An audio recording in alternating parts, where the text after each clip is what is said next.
ఎదుటి వాళ్ళకు కూడా సాయం చేయాలి. కిషన్, నీతా ఇద్దరూ కూడా ఇస్త్రీ పనులు చేసుకుంటుంటారు. అంతలో గ్రామానికి చెందిన ఒక వ్యక్తి వచ్చి వాళ్లని సహాయం కోరతాడు. ఏంటి విషయం? మేం మీకు ఏ విధంగా సాయం చేయగలం? కిషన్ బాబు, నా భార్య కడుపుతో ఉంది. తనకి 9వ నెల నడుస్తోంది. తనని తీసుకుని నదిని దాటి డాక్టర్ దగ్గరకు తీసుకువెళ్ళాలి. కాని ఊరి వాళ్ళు వంతెనను పూర్తిగా మూసేశారు కదా. ఇప్పుడు నేను ఆమెని డాక్టర్ దగ్గరికి ఎలా తీసుకెళ్ళాలి? అక్కడే ఉన్న నీత అదంతా వింటుంది. తను ఇలా అంటుంది, బాబాయ్, మీరు కంగారు పడకండి, అంతా సర్దుకుంటుంది. ఆ తర్వాత వాళ్ళు ముగ్గురూ ఎగురుతూ వంతెన వద్దకు వెళ్తారు. వాళ్ల బండి ఉన్న చోటికి. నీతా తమ కార్ని మాయా ఇంటికి కట్టేస్తుంది. మాయా ఇసుక ఇల్లు వాళ్లని హాస్పిటల్కి తీసుకువెళ్తుంది. బాబాయ్, ఇప్పుడు మీరు వెళ్ళండి. ఊరికి వెళ్ళాక శుభవార్త చెప్పండి. ఈ విషయం ఊర్లో అందరికీ తెలిసిపోతుంది. ఆ మాయా ఇసుక ఇంటి సహాయంతో నీతా, కిషన్ అందరికీ సహాయం చేస్తున్నారు అని. గ్రామస్తులందరూ కూడా వాళ్ళిద్దర్నీ ఎంతగానో గౌరవిస్తారు. ఒకరోజు మాయా అనే ఆవిడ కొన్ని రోజులు ఊరు వెళ్లి తిరిగి వస్తుంది. ఆమె తిరిగొచ్చాక ఆ ఇంటి గురించి తెలుసుకుంటుంది. వీళ్ళిద్దరి గురించి అందరూ గొప్పగా చెప్తున్నారు. విని విని విసిగిపోయాను. వీళ్ల సంగతి నేను ఖచ్చితంగా తేలుస్తాను. ఆ తర్వాత మాయా దొంగతనంగా విశాలమైన ఇసుక ఇంట్లోకి వెళ్లి అక్కడ ఉన్న బట్టల్ని ఇస్త్రీ పెట్టెతో కాల్చడానికి ప్రయత్నిస్తుంది. కాని అంతా కూడా తలకిందులవుతుంది. ఇస్త్రీ పెట్టె తననే కాల్చడానికి సిద్ధమవుతుంది. అరే అరే, ఏంటి ఇలా జరుగుతోంది? కాపాడండి, ఎవరైనా కాపాడండి. అంతలో నీతా, కిషన్ ఇంటికి వస్తారు. నీతా ఇస్త్రీ పెట్టెను ఆగమని చెప్తుంది. నన్ను క్షమించు, నేనెప్పుడు నీతో తప్పుగా ప్రవర్తించాను. ఇవాళ కూడా ఈషతో నీ బట్టలన్నీ పాడు చేద్దామని వచ్చాను. కానీ నువ్వు ఎంతో మంచిదానివి, నా ప్రాణాలను కాపాడావు. అమ్మగారు, మీరు మీ తప్పును తెలుసుకున్నారు. నాకు అంతే చాలు. మనం ఎప్పుడూ కూడా ఎదుటి వాళ్లకు సహాయం చేస్తూ ఉండాలి, అంతేకాని వాళ్ళని ఇబ్బంది పెట్టకూడదు. మా నాన్న నాతో ఎప్పుడూ చెప్తూ ఉంటారు, మన తలరాతలో ఉన్న సంతోషం మనకి తప్పకుండా దక్కుతుంది, దాన్ని ఎవ్వరూ ఆపలేరు అని. తండ్రి కూతుర్లో ఇద్దరూ ఒకరినొకరు హత్తుకుంటారు. వాళ్లు అదే విధంగా ఎటువంటి స్వార్థం లేకుండా ఊర్లో వాళ్లందరికీ సాయం చేస్తూ విశాలమైన మాయా ఇసుక ఇంట్లో ఉంటారు. రాంపూర్ అనే ఒక గ్రామం ఉండేది. అక్కడ కిషన్ తన కూతురు నీతాతో కలిసి ఉండేవాడు. కిషన్ కి తన 2 కాళ్లు దెబ్బతింటాయి. తనకి ఉండటానికి కనీసం ఇల్లు కూడా ఉండదు. ఒక చెట్టు ఆసరాతో టెంటులాగా వేసుకుని దాని కింద ఉంటూ ఇస్త్రీ చేసుకుంటూ జీవితాన్ని గడిపేవాళ్లు. ఒకరోజు చాలా పెద్ద తుఫాను వస్తుంది. దాంతో వాళ్ల టెంటు ఎగిరిపోతుంది. ఆ తర్వాత, నాన్న, బట్టలన్నీ తడిసిపోయాయి. మనకి ఉండడానికి కనీసం నీడ కూడా లేకుండా పోయింది. ఇప్పుడు మనం ఏం చేయాలి? చూడమ్మా, ఏడవకు, అంతా సర్దుకుంటుంది. ధైర్యంగా ఉండు. ఎవరి తలరాతలో ఎన్ని కష్టాలు రాసిపెట్టుంటాయో వాటిని భరించాల్సి ఉంటుంది. ఒకవేళ ఎవరికైనా సంతోషాలు రాసిపెట్టుంటే అవి కూడా వాళ్ళకి దక్కి తీరుతాయి. ఇక ఏడవకు, ఈ బట్టలని చేసిరా. డబ్బులను కూడా వెంటనే తీసుకో, లేకపోతే ఇవాళ కూడా మనం ఆకలితోనే ఉండాల్సి వస్తుంది. నీతా తడిసిన బట్టలు తీసుకుని వెళ్తుంది. ఎవరి బట్టలను వాళ్లకిచ్చి డబ్బులు అడుగుతుంది. కాని ఎవరూ కూడా తనకి డబ్బులివ్వరు. అందరూ తనని తిట్టి పంపిస్తారు. నీతా ఏడుస్తూ ముందుకు వెళ్తుంది. ఇలా ఆలోచిస్తుంది, ఎవ్వరూ డబ్బులు ఇవ్వడం లేదు. ఇక మాయా మేడం బట్టలు మాత్రమే ఉన్నాయి. కనీసం ఆవిడైనా బట్టలు తీసుకున్నాక డబ్బులు ఇస్తుందేమో. నీతా షాప్కి దగ్గర్లోనే మాయా అనే ఒక ఆవిడ ఉంటుంది. ఆవిడ రోజూ బట్టలు ఇస్త్రీ చేయించుకుంటుంది. కాని డబ్బులు మాత్రం టైంకివ్వదు. నీతా బట్టలు తీసుకుని అక్కడికి వెళ్తుంది. మాయా నీతా మొహం మీద బట్టలు విసిరి ఇలా అంటుంది, తీసుకెళ్ళు ఈ బట్టలను, మళ్ళీ ఉతికి ఆరబెట్టి ఇస్త్రీ చేసి తీసుకురా. మేడం, ఎంతో కొంత డబ్బులు ఇచ్చారంటే. మొత్తం బట్టలన్నీ తడిగా ఉన్నాయి, పైగా డబ్బులు అడుగుతున్నావా? వెళ్ళు వెళ్ళు, నేను నీకేమీ ఇవ్వను. నీతా ఏడుస్తూ అడవికి చేరుకుంటుంది. అక్కడ ఒక నది ఒడ్డున కూర్చుని ఏడుస్తూ ఇలా అంటుంది, ఇప్పుడు నేనేం చెయ్యాలి? ఎవ్వరూ డబ్బులు ఇవ్వలేదు, మాకు తినడానికి ఏమీ లేదు. నేను నాన్నతో ఇప్పుడు ఏం చెప్పాలి?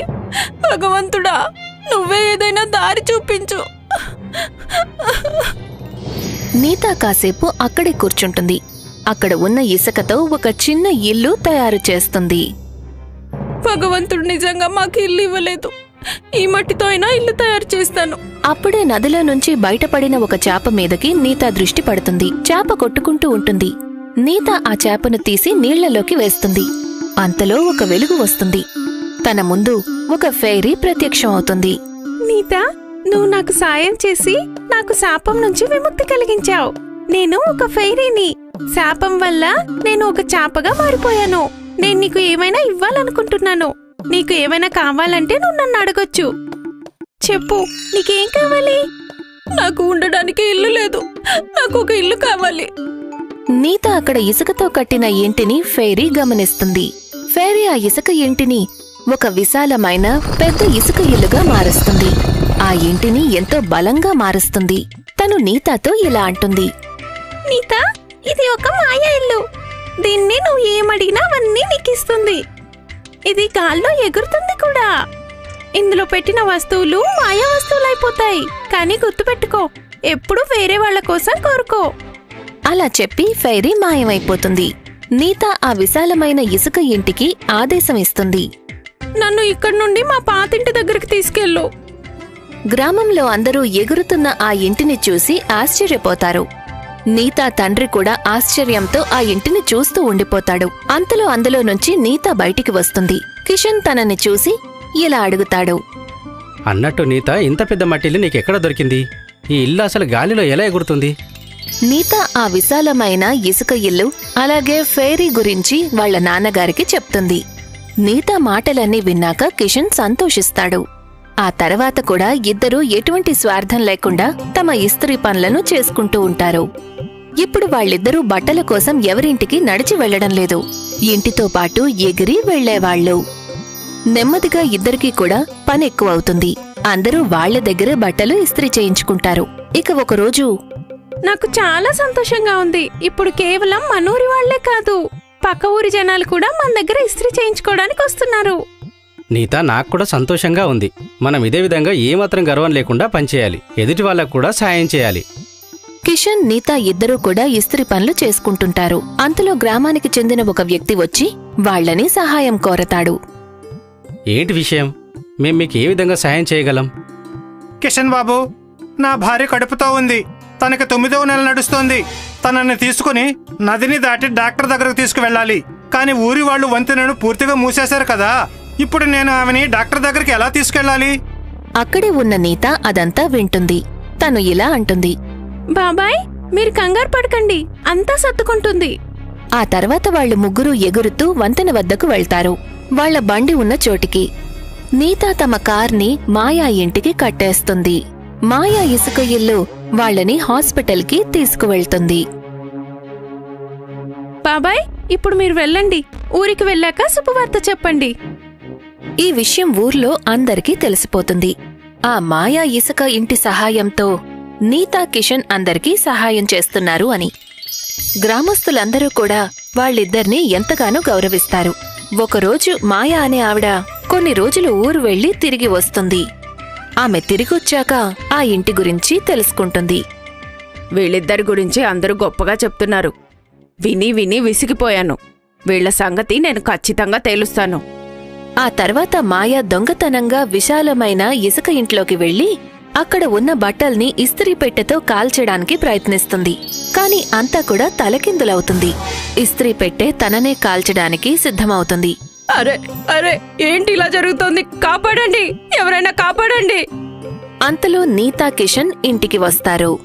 నీతా ఇస్త్రీ పెట్టెను ఆగమని చెప్తుంది. నన్ను క్షమించు. నేనెప్పుడు నీతో తప్పుగా ప్రవర్తించాను. ఇవాళ కూడా ఈషతో నీ బట్టలన్నీ పాడు చేద్దామని వచ్చాను. కానీ నువ్వు ఎంతో మంచిదానివి, నా ప్రాణాలను కాపాడావు. అమ్మగారు, మీరు మీ తప్పును తెలుసుకున్నారు. నాకు అంతే చాలు. మనం ఎప్పుడూ కూడా ఎదుటి వాళ్లకు సహాయం చేస్తూ ఉండాలి. అంతేకాని వాళ్ళని ఇబ్బంది పెట్టకూడదు. మా నాన్న నాతో ఎప్పుడూ చెప్తూ ఉంటారు, మన తలరాతలో ఉన్న సంతోషం మనకి తప్పకుండా దక్కుతుంది, దాన్ని ఎవ్వరూ ఆపలేరు అని. తండ్రి కూతుర్లో ఇద్దరూ ఒకరినొకరు హత్తుకుంటారు. వాళ్లు అదే విధంగా ఎటువంటి స్వార్థం లేకుండా ఊర్లో వాళ్లందరికీ సాయం చేస్తూ విశాలమైన మాయా ఇసుక ఇంట్లో ఉంటారు.